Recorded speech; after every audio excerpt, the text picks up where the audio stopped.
Olá! Desde o início do mandato, o governo Bolsonaro extinguiu políticas e órgãos importantes que garantiam a segurança alimentar da população, priorizando o agronegócio, seja na distribuição das terras, seja na política que destrói o meio ambiente. Hoje, a população brasileira tem dificuldades para comer o feijão com arroz. O ex-diretor da Conab, Silvio Porto, fala com a gente na entrevista central sobre o preço dos alimentos. Nossa reportagem fala sobre o pior índice de vacinação dos últimos 20 anos. Eu sou Pamela Oliveira e você acompanha agora a Central do Brasil.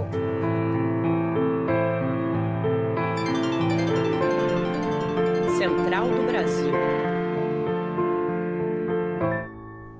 O Brasil perdeu 30% da área de cultivo de alimentos para o agronegócio. Os altos preços mostram que o interesse da elite agrária no Brasil não é colocar comida no prato do povo. O editor da newsletter Ponto, Miguel Stedley, analisa a situação. Embarque imediato. Por mais que os banqueiros e os militares se esforcem, é muito difícil vencer o agronegócio no Campeonato Brasileiro de Parasitismo. Por décadas, o agronegócio consome volumosos recursos públicos e depois dá calote na sociedade brasileira graças à ação lobista da bancada ruralista no Congresso, sempre disposta a aprovar a anistia dessas dívidas. Nesse momento, nós estamos passando por uma profunda alta do preço dos alimentos, e o agronegócio é o principal responsável por isso, porque tem desviado os alimentos brasileiros do mercado interno e destinado para o mercado externo, para exportação. Só que graças ao governo Fernando Henrique Cardoso e à Lei Candir, nada do que o agronegócio exporta é taxado, não se reverte em imposto e, portanto, não se reverte em educação e saúde, porque eles são isentos dessas taxas. Nesse momento, o agronegócio está recebendo mais um impulso do governo, que é a política do general Mourão e do Ricardo Salles de transformar as queimadas numa política oficial de Estado. Nós vimos isso no ano passado com o Dia do Fogo, em que ninguém foi multado nem punido pela ofensiva de queimadas na região Amazônia. Estamos vendo isso agora no Pantanal. Todo esse bioma será destruído e substituído por gado e soja para exportação. Vai destruir o bioma, vai consumir muito recurso público, mas não vai reverter nada para a sociedade brasileira. Em 20 anos, é a primeira vez que o Brasil é incapaz de atingir a meta das campanhas de vacinação. As razões residem na política de governo de Bolsonaro, que desmontou os programas de saúde da família, não realizou campanhas educativas e peca na distribuição das vacinas. Camila Piacese traz mais informações. Nacional. Um levantamento da Organização Mundial da Saúde apontou que o Brasil teve queda na taxa de vacinação. De 2015 a 2019, o país caiu 23 pontos percentuais. Em 2019, não atingiu a meta de vacinar 95% da população em nenhuma das 15 vacinas do calendário público. Já a cobertura de difteria, tétano e coqueluche chegou a pouco mais de 70%, com cerca de 800 mil crianças sem proteção. Há um movimento mundial anti-vacina com fundo conservador e anticientífico, mas existe a dificuldade e os problemas enfrentados nos programas de vacinação pelo governo Temer e Bolsonaro. Essa é a opinião do vice-presidente da Abrasco e pesquisador da Universidade Federal do Rio de Janeiro, Reinaldo Guimarães. Os recursos para a saúde, e principalmente para o Programa Nacional de Imunizações, eles diminuíram, não é? E há também, ao lado disso, uma certa desorganização, né, do sistema de saúde, né, pela contenção de recursos mesmo, em geral, para o sistema único, não é? Em 2020, a taxa na queda de vacinação se agrava ainda mais com a pandemia da Covid-19 e a PEC do teto dos gastos, que congela investimentos na área da saúde, o que leva ao surgimento de doenças que já estavam sob controle no país, como o sarampo. O país teve 3.629 casos confirmados. E a cachumba voltou a crescer. O médico infectologista e pesquisador da Fiocruz, André Siqueira, explicou que o cenário é favorável para surtos de novas doenças. Corre risco de ter surtos de difteria, coqueluche, meningite, pneumonia, né? E a gente tem que manter altas taxas de vacinação, até mesmo a poliomielite, ela é considerada eliminada no continente americano, mas sempre há um risco dessa reemergência. Hoje, a Parada Cultural relembra Dom Paulo Evaristo Arnes, que nos deixou há 4 anos. A dica é de um livro escrito clandestinamente nos anos da ditadura militar. Vamos conhecer a sugestão de Ítalo Costa, da Bahia. Parada Cultural. Eu vim indicar esse livro, Brasil Nunca Mais. É um livro muito importante, porque ele conta como foi a ditadura militar no Brasil e como nós estamos vivendo uma camuflagem. É importante todo mundo ver. Brasil Nunca Mais. Desde que o presidente Jair Bolsonaro acabou com o Conselho Nacional de Segurança Alimentar e Nutrição, o CONSEA, no início do mandato, seu governo mandou a mensagem de que não se preocupa com a fome no país. Agora, as prefeituras e governos estaduais não estão cumprindo as regras dos programas de aquisição de alimentos da agricultura familiar e do programa de alimentação escolar que levam o alimento do campo para as cidades. Vamos saber mais na reportagem de Afonso Bezerra. Trilhos do Brasil. Estes programas historicamente compram os produtos do agricultor familiar e distribuem por meio de programas assistenciais ou na merenda escolar. Com os decretos de emergência na pandemia, muitas prefeituras e governos estaduais não têm adquirido os alimentos com os pequenos agricultores.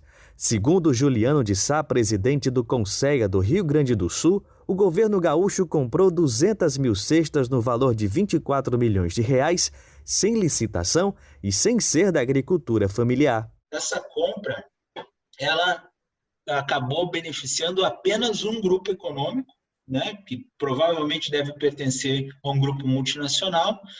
Boa parte desses alimentos, praticamente, né, boa parte desses alimentos são ultraprocessados, com excesso de açúcar, sem qualidade e equilíbrio nutricional necessário para atender as necessidades, segundo as recomendações do Guia Alimentar para a População Brasileira. Milton Fornazier, do MST, explica que as prefeituras alegam que, como não há alunos por causa da pandemia, não precisa comprar os alimentos da merenda. A saída, segundo Fornazier, poderia ser direcionar os alimentos para as famílias com dificuldades financeiras durante a pandemia. Então, a maioria dos prefeituras diz o seguinte: não tem aula, não vou comprar. Mas você poderia comprar os produtos e distribuir para as famílias, principalmente as mais carentes. No contexto de aumento do preço dos alimentos, a compra dos produtos da agricultura familiar e a distribuição com as famílias mais pobres evitaria o aumento da fome, como previsto por movimentos populares. Uma das razões desta inflação, na leitura de Juliano de Sá, é o monopólio da agroindústria alimentar. Então, esse monopólio faz com que momentos como esse que a gente está vivenciando, eles façam a regulagem dos preços. E aí, hoje, de contrapartida, o governo federal não tem apresentado nenhuma estratégia para enfrentar essa questão, né, da especulação do monopólio da indústria agroalimentar. Então, acaba, né, acontecendo o que ocorreu. O brasileiro não dispensa o arroz e o feijão no dia a dia, mas o prato básico da dieta nacional está ficando cada vez mais caro.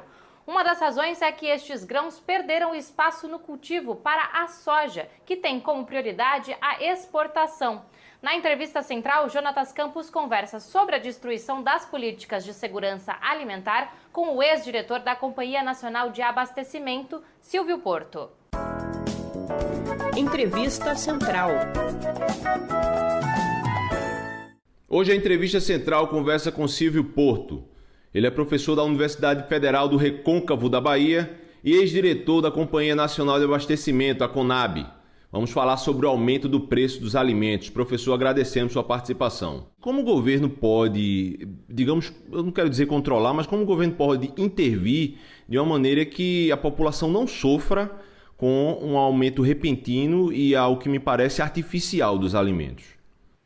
O fundamental, no caso do arroz, é estoque estratégico, é estoque público, é estoque regulador. Então, a palavra é como o governo regula o abastecimento. O governo regula o abastecimento com política, coisa que este governo e o anterior não tiveram em relação a estoques públicos. Se nós formos olhar de 2015 para cá, ou mesmo de 2010, os estoques públicos vêm diminuindo paulatinamente, mas sobretudo a partir de 2015, os estoques públicos praticamente zeraram no Brasil. E a fala deste governo que estoque público é coisa do passado. Só que se nós formos olhar, os Estados Unidos mantêm um estoque público de 35% em relação ao seu consumo anual. A China mantém um estoque público de 80% em relação ao seu consumo anual. Então, para o telespectador entender, não existe estoque público significa que não existe comida armazenada suficientemente para qualquer demanda, seja emergencial e seja para um controle de preços. Exatamente. Esse é o grande problema. Nós tivemos um estoque de passagem do ano passado para esse ano muito pequeno, o menor, considerando a última década. Nós tivemos uma produção que foi a segunda menor, aliás, a terceira menor safra nesta década, e nós tivemos um aquecimento de consumo. Como o governo não dispõe e não acredita numa política de estoque público, não dispõe efetivamente de instrumentos para fazer regulação de mercado. Professor, em 2013 houve um aumento dos preços do tomate. Era o governo Dilma e a apresentadora de TV da TV Globo, Ana Maria Braga, chegou a colocar um colar de tomates no pescoço em protesto contra esses aumentos. Hoje o povo brasileiro e o governo Bolsonaro enfrentam a elevação dos preços do arroz. O senhor pode fazer um paralelo entre esses dois casos de aumento repentino do preço de alimentos? Eu diria que não há paralelo, porque naquele momento foi uma situação isolada em relação ao tomate, e que não foi, o tomate é algo de certa forma recorrente, porque infelizmente não há uma política de abastecimento em relação não há uma política de abastecimento de forma geral, mas não há sobretudo não há uma política em relação a hortigranjeiros. Só que a diferença de tratar a questão dos hortigranjeiros em relação aos cereais é que nos hortigranjeiros a possibilidade de normalização do abastecimento ele tende a se dar entre 90 e 120 dias. No caso dos cereais, como é o caso do arroz, que a colheita se concentra entre fevereiro e março, só vai, ou a possibilidade de vir a se regular novamente, essa escassez que nós estamos vivendo agora, será no próximo ano. Portanto, nós temos uma situação que ela é anual, muito diferente em relação aos hortigranjeiros. Mas é importante que se fale, nós não estamos com problema só em relação ao arroz, em relação ao feijão, em relação ao tomate, em relação à batata, em relação à cebola, em relação ao alho, a ovos, ou seja, nós estamos com um problema bastante generalizado em relação à inflação dos alimentos. Professor, o senhor falou que a colheita então é no início do ano. Então quer dizer que esse alimento já foi vendido pelo produtor rural para o distribuidor. Então por que o aumento repentino desses preços?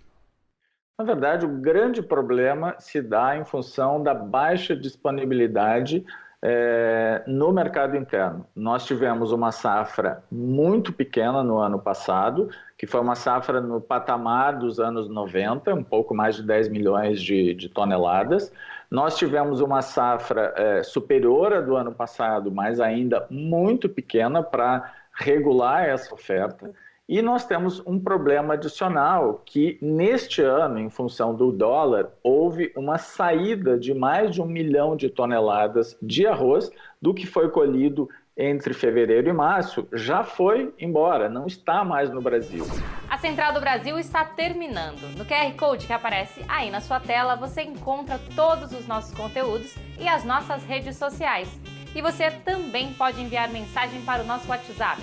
Anota aí, DDD 11 930813336. Até amanhã.